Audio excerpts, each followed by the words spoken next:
Well, yes, actually. It's the question of the week.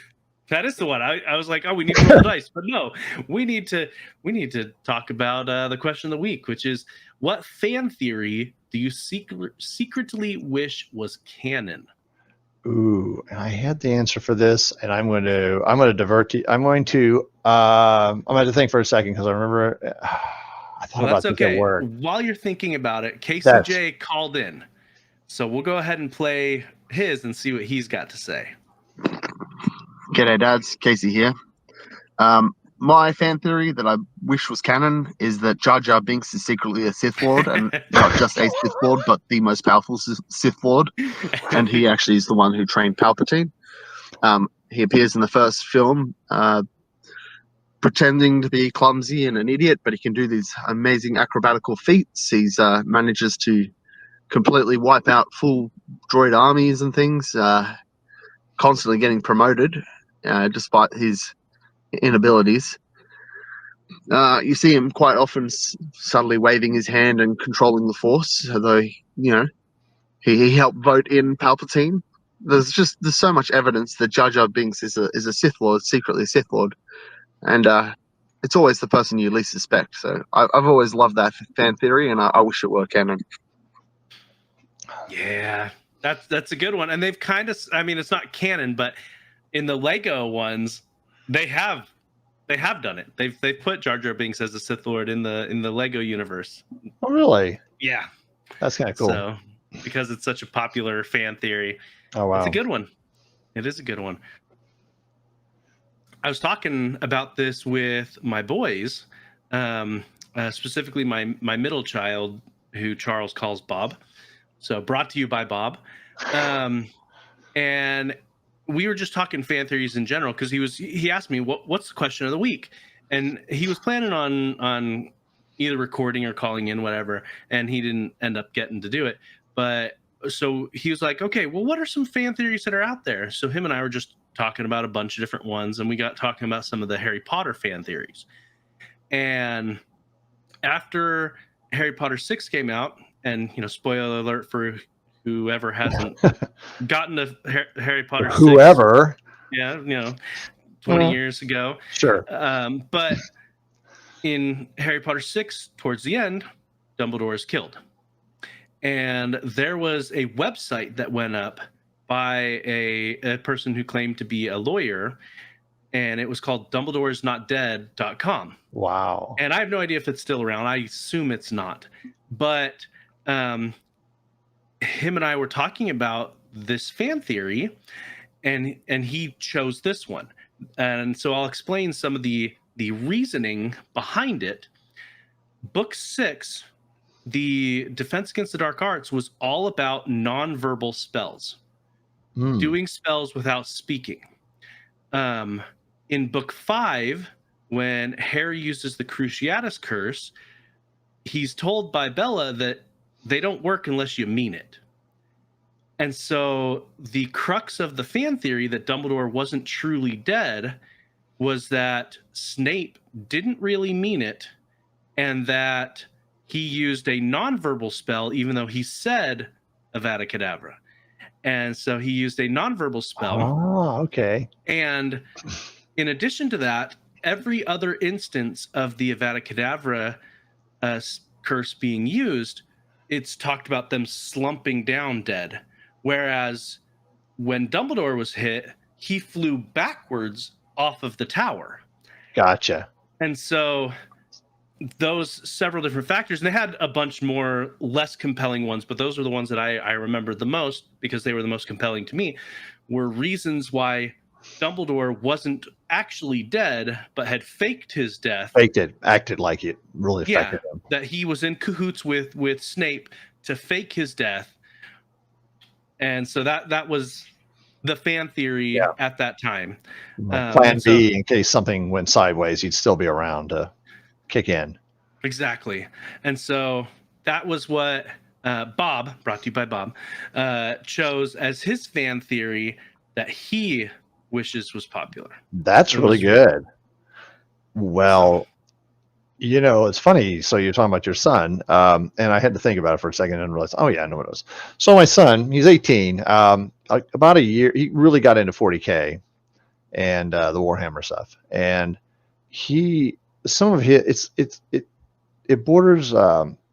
He really got into the rune, the writings, and he was really into the what do they call the dark runes, and there is like this definition in a book about 2 pages of like, this is what they mean. And he went in a really deep rabbit hole of trying to decode them and looking in the books and finding this. And I mean, and I'm, you know, and there's so little definition. He's showing it to me. And, you know, and we're talking about him like, well, you know, he's using ChatGPT. He's using, you know, math. I mean, really, I'm serious. He was really like using, he was really analyzing this, and that it means something. And I was of course, being the, you know, the voice saying, are you sure? You know, sometimes, you know how it is.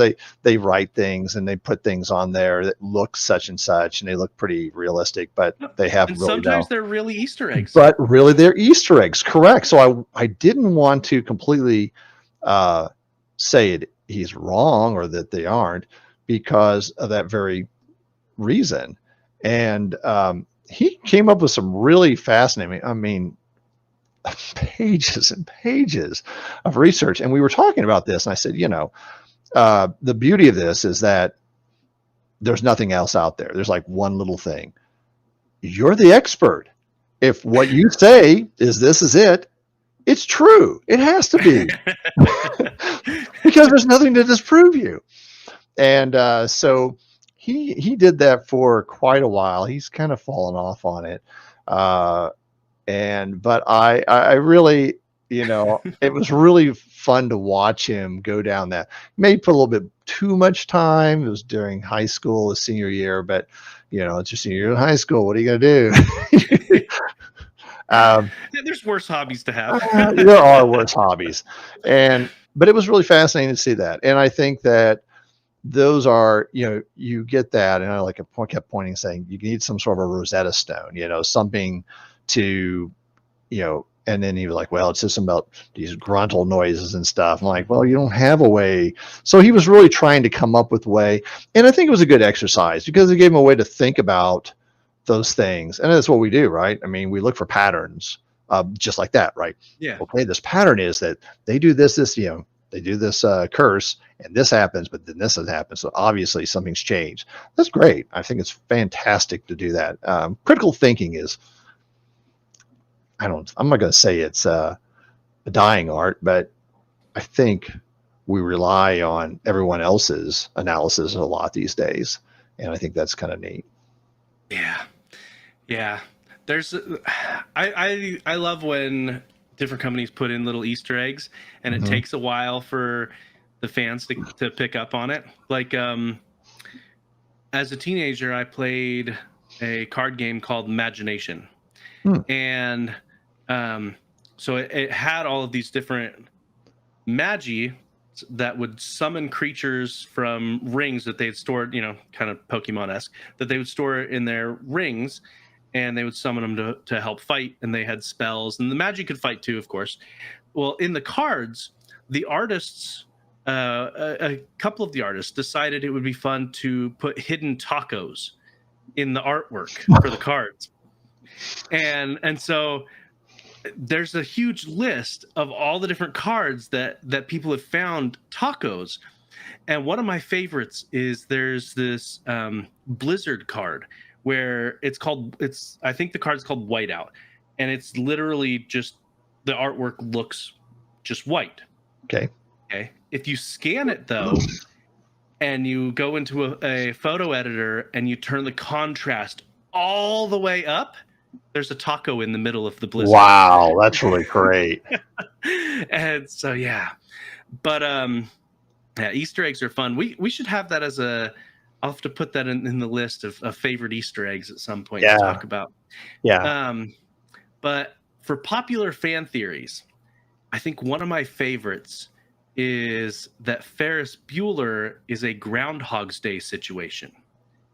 That Ferris Bueller is stuck in a time loop, and that's why everything works out perfectly for him during that day is because we're seeing it from the perspective of other people, and we're not in on it, knowing that he's in a time loop. This is just the final time loop, or the most perfect version of the time loop, because everything works out perfectly. He seems to know exactly what's going to happen at various different times.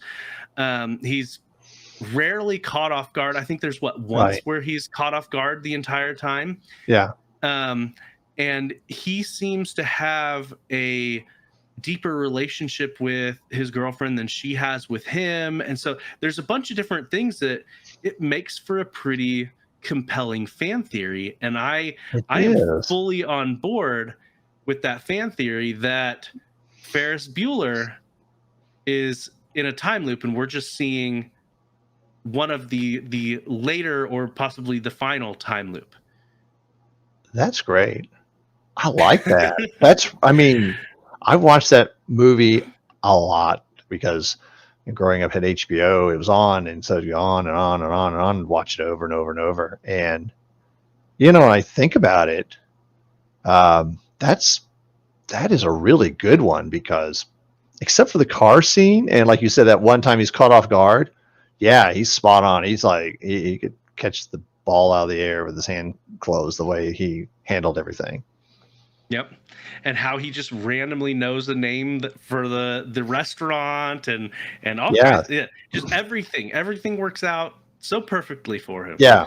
So, and he's always a step ahead. Wow, that's great. I don't remember that. That's fantastic. Now I have to go watch it again. Yep. Yeah. It's been a whole way to look at it since I've seen it.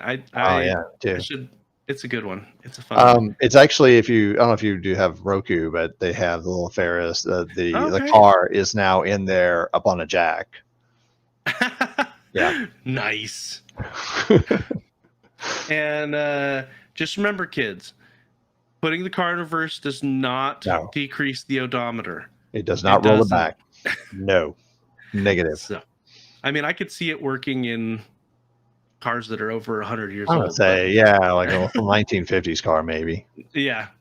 But yeah, no, definitely doesn't work on anything in the last 50 years, probably. Yeah.